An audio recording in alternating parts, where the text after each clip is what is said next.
Well, I want to tell you a story, and it's a true story. The characters include myself and my late husband and thousands of others, but the main character is God. I wrote this book, Vision to Reality, after my husband and I had served 25 years in Christian radio ministry in northeastern Pennsylvania. We often refer to the ministry as the miracle of radio. If my husband had spoken at your church or organization, you would have heard him say that the airwaves belong to God and should be occupied for him. All his life, my husband Burl seemed to be wired for radio, beginning with the time that he tore apart an old radio to see how it worked. From there, an old Boy Scout handbook showed him how to build a crystal radio. His interest perked and grew from a spark to a flame. He never had a lot of money for such a hobby, so he worked from scratch, home building equipment for use in his amateur radio hobby. As we raised our family, he worked as a television engineer, followed by 20 years as a newspaper publisher. Then it was back to radio, as Burl stepped out to occupy the airwaves that he believed provided a powerful way to honor God.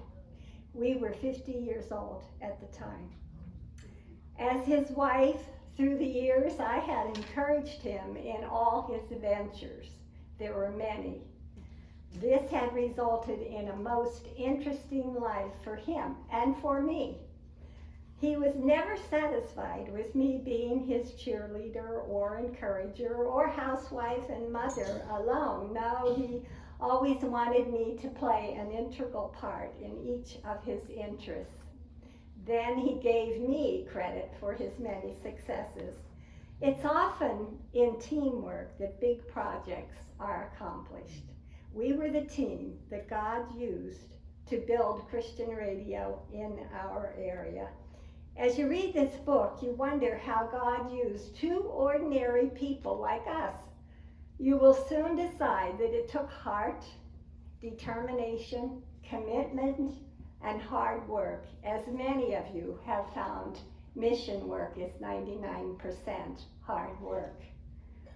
We were told that listener-supported Christian radio in northeastern Pennsylvania would be difficult, and that the funds we needed to operate such a venture might not be there. But Burl had a vision, and there was no stopping him until it became a reality. Since a child, after his commitment to God, Burl's desire was to honor God in everything. Even in the publishing of the weekly newspaper we founded and ran for 20 years, a Christian tract was published in it every week. The radio ministry has been a long, adventuresome road with many twists and turns. Without God's leading and enabling, we would not have reached the plateau of 25 years. We were only 10 years into the ministry of WRGN when Burl believed God was impressing upon him a missions outreach, and work began on the construction of WIVH, West Indies Voice of Hope. WRGN listeners in northeastern Pennsylvania rallied behind this additional ministry, not only making it financially possible, but in forming work teams to build a missionary-operated station there. Many people shook their heads in wonderment at how WRGN listeners began supporting a station they could not hear, and how every 2 years a new couple committed themselves to serving as short-term missionaries there. At the time of writing this book, WIVH was celebrating 16 years of ministry and has had great success in reaching souls for Christ in the West Indies and in offering encouragement and hope to listeners there. The comment we heard most often was, "I love WIVH." Now we're turning back to WRGN radio, so keep your call letters straight. Starting WRGN radio was like being caught in a whirlwind. We often said that we felt as if we were holding on to the tail of a tiger, and there was no stopping it. From day one, it was obvious that we were not in control. Someone bigger than us was at the reins. It was truly God at work, and we were content with that because the whole thing was bigger than we were. You could say that this is the story of two ordinary people that God used for extraordinary purposes. That of founding Christian radio station, WRGN in Pennsylvania, WIVH in the West Indies, WRGN Good News Library, and helping in the founding of Christian radio in Estonia. Our Pennsylvania station would be identified by its call letters. We were sent a list of existing call letters. Stations' call letters west of the Mississippi begin with the letter K, east of the Mississippi with a W. The rhythm of the letters was considered. Burl liked the sound of B. It was bold, easy to pronounce, and fun to announce. Of course, you couldn't choose those that were already taken, and that included hundreds. The FCC, the Federal Communications Commission, allowed us to make 3 choices, and then they would choose one. But we worked with the listing of existing stations and chose one, WRGN, which stands for We Radiate Good News. We practiced the sound. There would be no sliding into the W. It was not W. From day one, it was W. Our choice was approved by the FCC. Since there were few funds available and it was not easy to convince people to contribute to a station they could not yet hear, it was my husband who did the engineering work. Frequencies were nigh onto impossible to find. But a frequency listed by the FCC as being active, my husband learned was not active, and the license had run out. The non-commercial part of the band was crowded, and that's where we wanted to be. There would be no commercials on WRGN, so it had to be in the lower part of the band, and it became FM 88. 88.1 is its frequency. After 2 years and 2 months of waiting, our license was approved. And on October 19, 1984, at 7 a.m., we signed on the air with the sounds of Christian music and the proclamation of the gospel. Emotions were high and tears flowed as Burl made the opening announcements. God had been faithful, gracious, and good in seeing us through the station's groundwork. Only He knew what lay ahead. We knew from past experiences that serving God requires stepping out in faith, then becoming aware that He is leading the way. As we stepped out in faith, God saw that we were willing, and we were. To reach the point we were at, 2 years of work and planning had been underway. We had no loans and were ready to move forward free of debt. The station was housed in a building that was ours, where we had raised our family, and where the newspaper was started and still operating. That's a whole story in itself.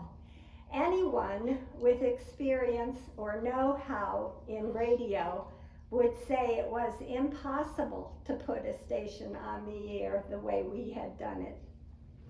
A family friend, his name was Don Hoover, committed himself to be the helper Burl needed. A tower had been felled by a local businessman and had laid in a field for years. Burl and Don refurbished it, straightened it, and painted it. A few years later, when Burl thought it was time to raise the tower, more of the same tower was located on the ground near a fire company, and it was just the right length. This story is full of God's provision. The tower was only the beginning. And there's more to the tower story. Although there was more to coordinate on the ground, a very crucial part of the operation was still to be accomplished, that of raising the tower into place. All of its sections had been bolted together and alternately painted red and white.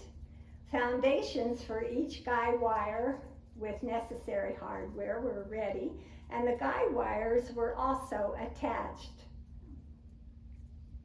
Burl believed that the tower could be raised and put in place with a crane, but some were doubtful. The owner of a sign company was contacted, and he was willing to attempt the project at no cost. The date was arranged. What previously had been beautiful summer days turned into 3 days of rain.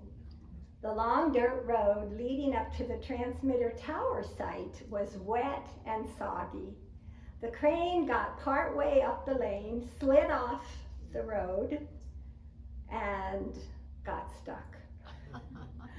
One of the onlookers left and returned with a bulldozer and set the crane upright again. Now the test of all tests was before us. As the tower was being lifted into place, it began to arc in the middle. Had we reached this point only to have it break in half? No, lifting continued, and the tower began to correct itself. Everyone breathed a sigh of relief. Men anchored its feet, and guy wires were stretched into place and attached to the foundations. It was a most wonderful day, and obvious that God's guiding hand was upon this project too. The 145-foot tower stood erect. What a glorious sight. WRGN was on the air. We had found a frequency that the FCC had missed. Our power was not great, but we were hearing from people that were very happy with the station. A station's power is determined by how close you are to other stations. The only other Christian station was 50 miles away, but the band was crowded. We began receiving letters from people who had been praying for a Christian radio station in our area. WRGN was the answer to their prayers. Burl's engineering expertise was paying off. He had designed the transmitter and antenna design were matched for efficiency and gain in signal strength. But the fact was, an FM signal is heard through line of sight, and we were in the mountains. We began to tell listeners to request a sheet of reception tips. We also offered a simple antenna that could be attached to the back of their radios. We sent out hundreds of these, free of charge. People were begging us to broadcast longer hours. We started at 7 a.m. to 5 p.m. There was actually nothing stopping us from broadcasting 24 hours daily except manpower. As yet, studio automation was but a dream. So someone was needed to man the station at all times. WRGN's control board was one of the pieces of equipment that Burl had completely refurbished, probably found in some other station's attic. It looked so old, like something Edison would have used, but it worked well. The audio control board allowed the operator to switch from network programming to local music or station spots, and from taped programming to local music and local programming. Volunteer operators were quick to grow tired of manually switching from one to the other. We became a Moody Network affiliate. This meant that we could carry their programming, which featured many of the outstanding Bible teachers. There is a monthly fee to become an affiliate, and we were in an area where people were used to hearing radio that carried commercials to cover the cost of broadcasting. We had to explain why it was necessary to contribute to WRGN so employees could be paid and daily expenses met. This we did by the broadcasting of monthly spots that explained our needs and also the projects that were underway. Everyone's support mattered. Burl served as host of Bible Quiz. It featured music, scripture, weather reports, and answers to the Bible question as Burl received calls from listeners. His good humor drew people to his show, and it became a favorite of listeners. And when the local daily newspaper was accepting votes for the area's favorite morning DJ, Burl won. How many people became curious to hear this quote-unquote Christian DJ? We don't know, but we do know that many were tuning in, and how it affected their lives, we may never know until we get into heaven. Bible Quiz ran from 7 to 9 a.m. My stint at the microphone was from 9:30, when I offered light chatter, words of encouragement, and weather reports interspersed between the morning's teaching programs. Local pastors were featured on prayer time. We worked with approximately 25 pastors who accepted callers' prayer requests, prayed for them on air, and then followed with a short devotional. 5 minutes before each hour, WRGN airs a news service originating from Washington, D.C. It's known as News from a Christian Perspective, and it keeps listeners abreast of national happenings. WRGN's first Share-a-thon was held September 12, 13, and 14, 1985, during which the goal of $54,000 was nearly reached. Notice I said nearly. The station had been on the air for 1 year. During the last day of the event, listeners' hearts were deeply touched. Many of them had already made their faith promise, and now they began to call the station to offer incentives for giving to those who hadn't given yet. Many offered their skills, talents, crafts, and handiwork. Garages offered oil changes. Mothers offered to babysit. What a blessing that Share-a-thon was. We were also to learn that Share-a-thons kept us humble. The goals of these events were not always met, although throughout the year the funds would come in. God always provided. Extended broadcasting hours were top on our list for future expansion.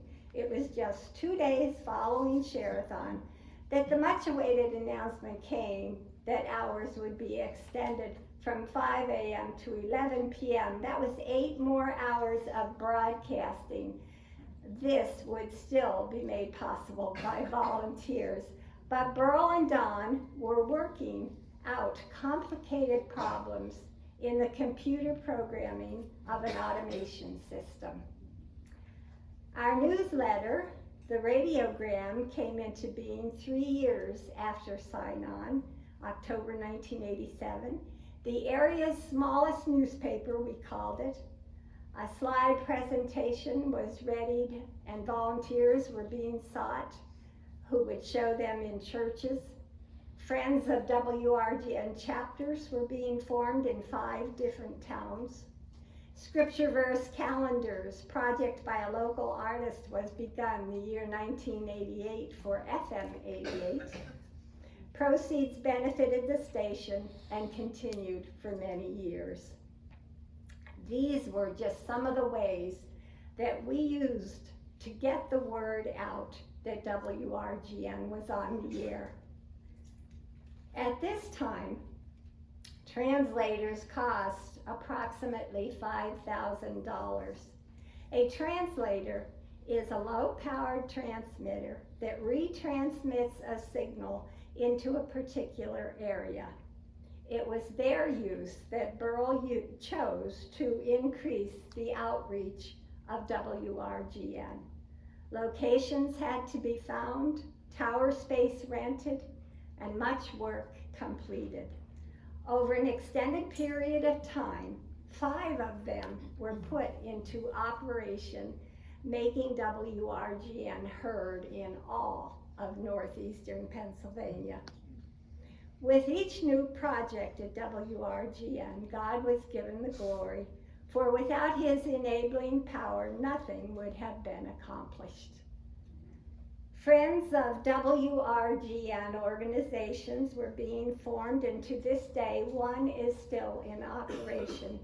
The role of each group was to stand behind the staff in prayer. By the way, the staff was never more than 4 people. At one Friends meeting, Burl was heard expressing his thankfulness for the Friends groups. He said WRGN is people loving people. It's people working together because of a love for others and the Lord, who have the desire to reach others with a message of salvation and to encourage them in their Christian walk through WRGN's broadcasts. Operations did not always run smoothly. In the Virgin Islands, hurricanes brought down WIVH several times, and the station had to be rebuilt. Great joyfulness was expressed by listeners at the station's return to broadcasting. Equipment was sometimes stolen there. Anyone who knows what electronic equipment is like and how lightning affects it can imagine the problems storms could create. There were times when Burl left his bed not to return until after daylight. He always managed to get us back on the air, although at times it may have been at reduced power, while waiting for equipment repairs to be made. Prayer was our best help when trials came our way because it kept us in communion with God.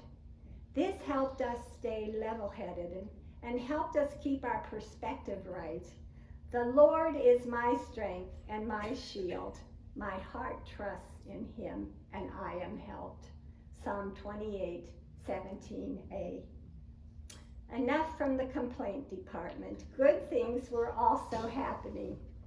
It was important when being caught up in the day-to-day grind of keeping WRGN and WIVH well-tuned and effective to remember the life-changing effects that the stations were having on the men, women, boys, and girls who were listening. Such was the case when Burl had spent many hours making repairs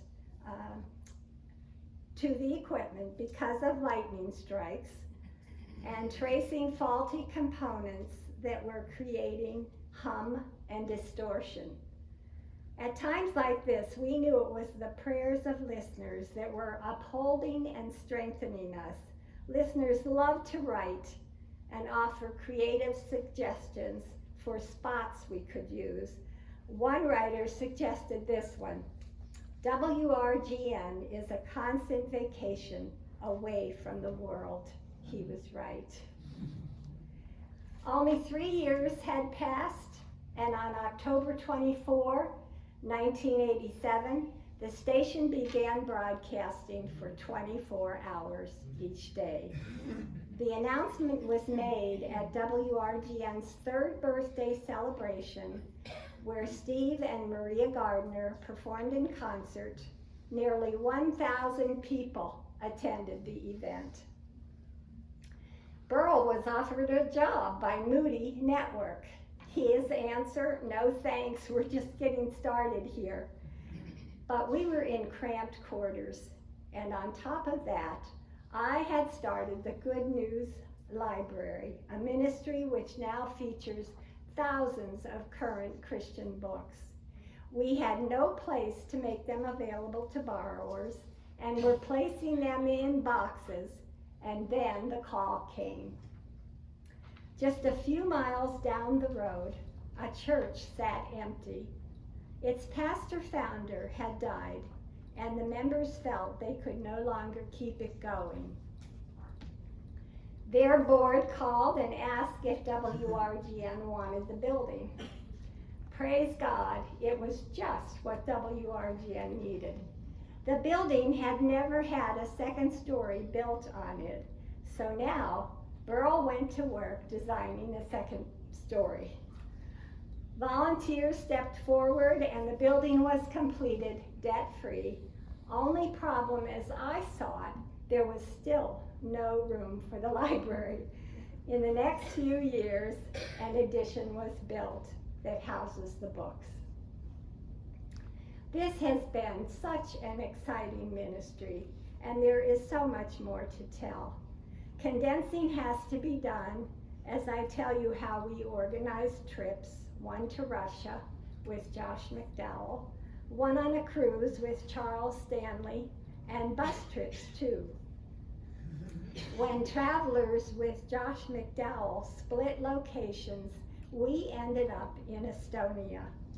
Our group was the first Christians to come there after Russia had eased their grip on this country. These were people who suffered greatly under communist oppression.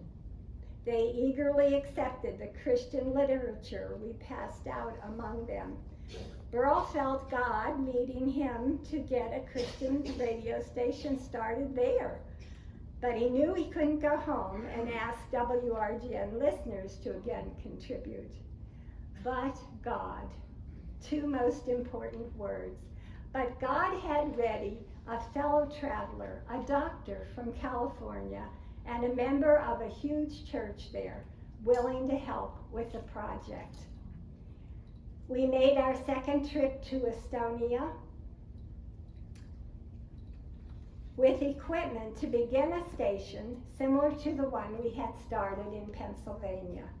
Our doctor friend came with helpers and building supplies for building a room in the cathedral that dominates the city of Tallinn, Estonia, the same cathedral used by the KGB. That small beginning has erupted into a powerful station broadcasting the gospel of Christ. This all took place in 1993. An automation system was ready. One Burl had designed to work with Moody Network, working flawlessly to switch between programming of both. Burl immediately made the automation system available to other Christian stations at a very reasonable price. From time to time, we were reminded that God is not working to make us happy, but to fulfill his purpose. We were turning the calendar to the year 1995, and hard circumstances loomed before us. New missionaries needed to be found for WIVH. Those who were serving had finished their term. A lightning storm had wreaked havoc on WIVH's transmitter. But worst of all, the person we depended on so much was diagnosed with heart disease. Yes, it was Burl, and he, as always, was ready for whatever steps were necessary, bypass surgery, then he would be well again. But this is not how it happened. The surgery of 6 bypasses went well, but staph infection settled in, and it was 3 months before Burl was home again.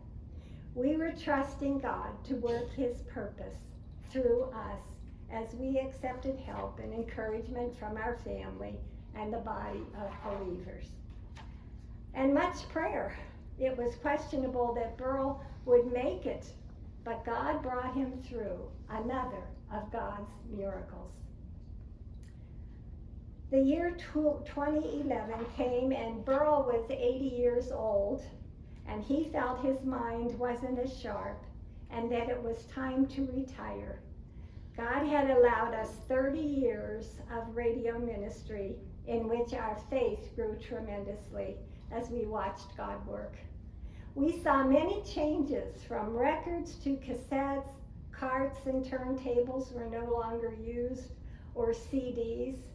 Carousel machines were things of the past. Burl was already looking to the future, knowing that internet streaming could very well mean big changes in the radio field. Well, most stories end with 2 words, the end. But not this story. Right now, to this day, 38 years later, all 3 stations and the Good News Library are still operating. Their goal is the same, to reach others with the good news that Jesus saves. Thanks for listening to my story.